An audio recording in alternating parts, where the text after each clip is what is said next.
എല്ലാവരും ഇവിടെ നിർത്തിയിരിക്കണം. ഏതായി കുട്ടി ഇതിന് ഷോക്ക് കൊടുത്തോ? ആ ഘോഷയാത്ര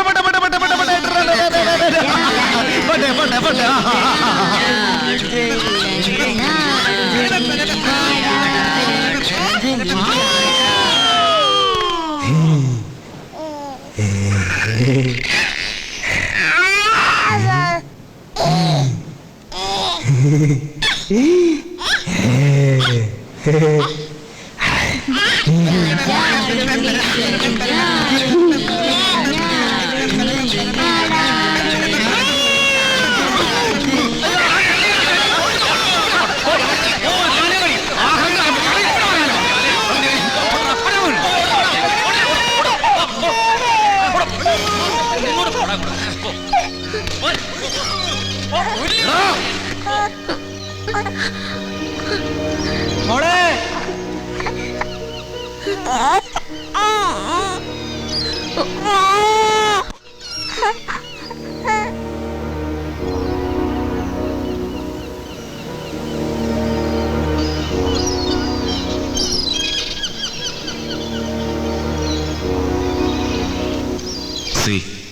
I am helpless.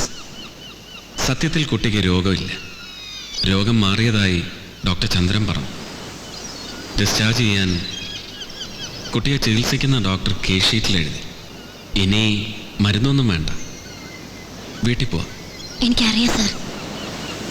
മുമ്പേ വേറെ ഡോക്ടർ എനിക്ക് ഭ്രാന്താണെന്ന് സർട്ടിഫൈ ചെയ്തു, എന്നെ അഡ്മിറ്റ് ചെയ്തു. അന്ന് എൻ്റെ ഹസ്ബൻഡിനായിരുന്നു ആവശ്യം. ഇപ്പം എനിക്ക് ഭ്രാന്തിലെന്ന് സർട്ടിഫൈ ചെയ്തു. ഇപ്പം ആവശ്യം ആർക്കാ? എനിക്കറിയാം, എന്നെ പെരുവഴിയിലാക്കണം. ആർക്കാ ആവശ്യമെന്ന് എനിക്കറിയാം. കുട്ടി, ഞാൻ എന്ത് ചെയ്യും? രോഗമില്ലാത്ത ഒരാളെ ഈ ആശുപത്രിയിൽ തുടർന്ന് എങ്ങനെ താമസിപ്പിക്കും? അതും എൻ്റെ പേരിൽ ആക്ഷൻ വരും. വേണ്ട സാർ, വേണ്ട, ഞാൻ പോവാം. പക്ഷെ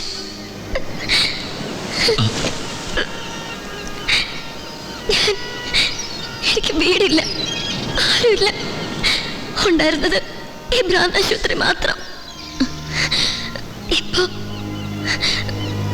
ഈശ്വരന്മാരെ അനുഗ്രഹിക്കും. ഒരൊറ്റ വേദന മാത്രം.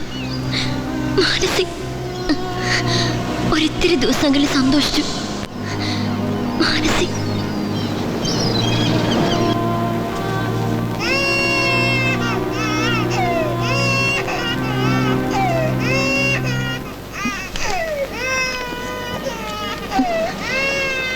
ചേച്ചി, ചേച്ചി ഞാൻ പോവാട്ടോ. മാനസി ചേച്ചി ഭാഗ്യം ചെയ്തിട്ടുണ്ട്. ഇതൊന്നും അറിയണ്ടല്ലോ. ഭാഗ്യം. ഇവിടെ ബോധമുള്ളവർക്കൊന്നും ജീവിക്കാൻ പറ്റില്ല. എവിടെ എൻ്റെ കുട്ടി? അവസാനായി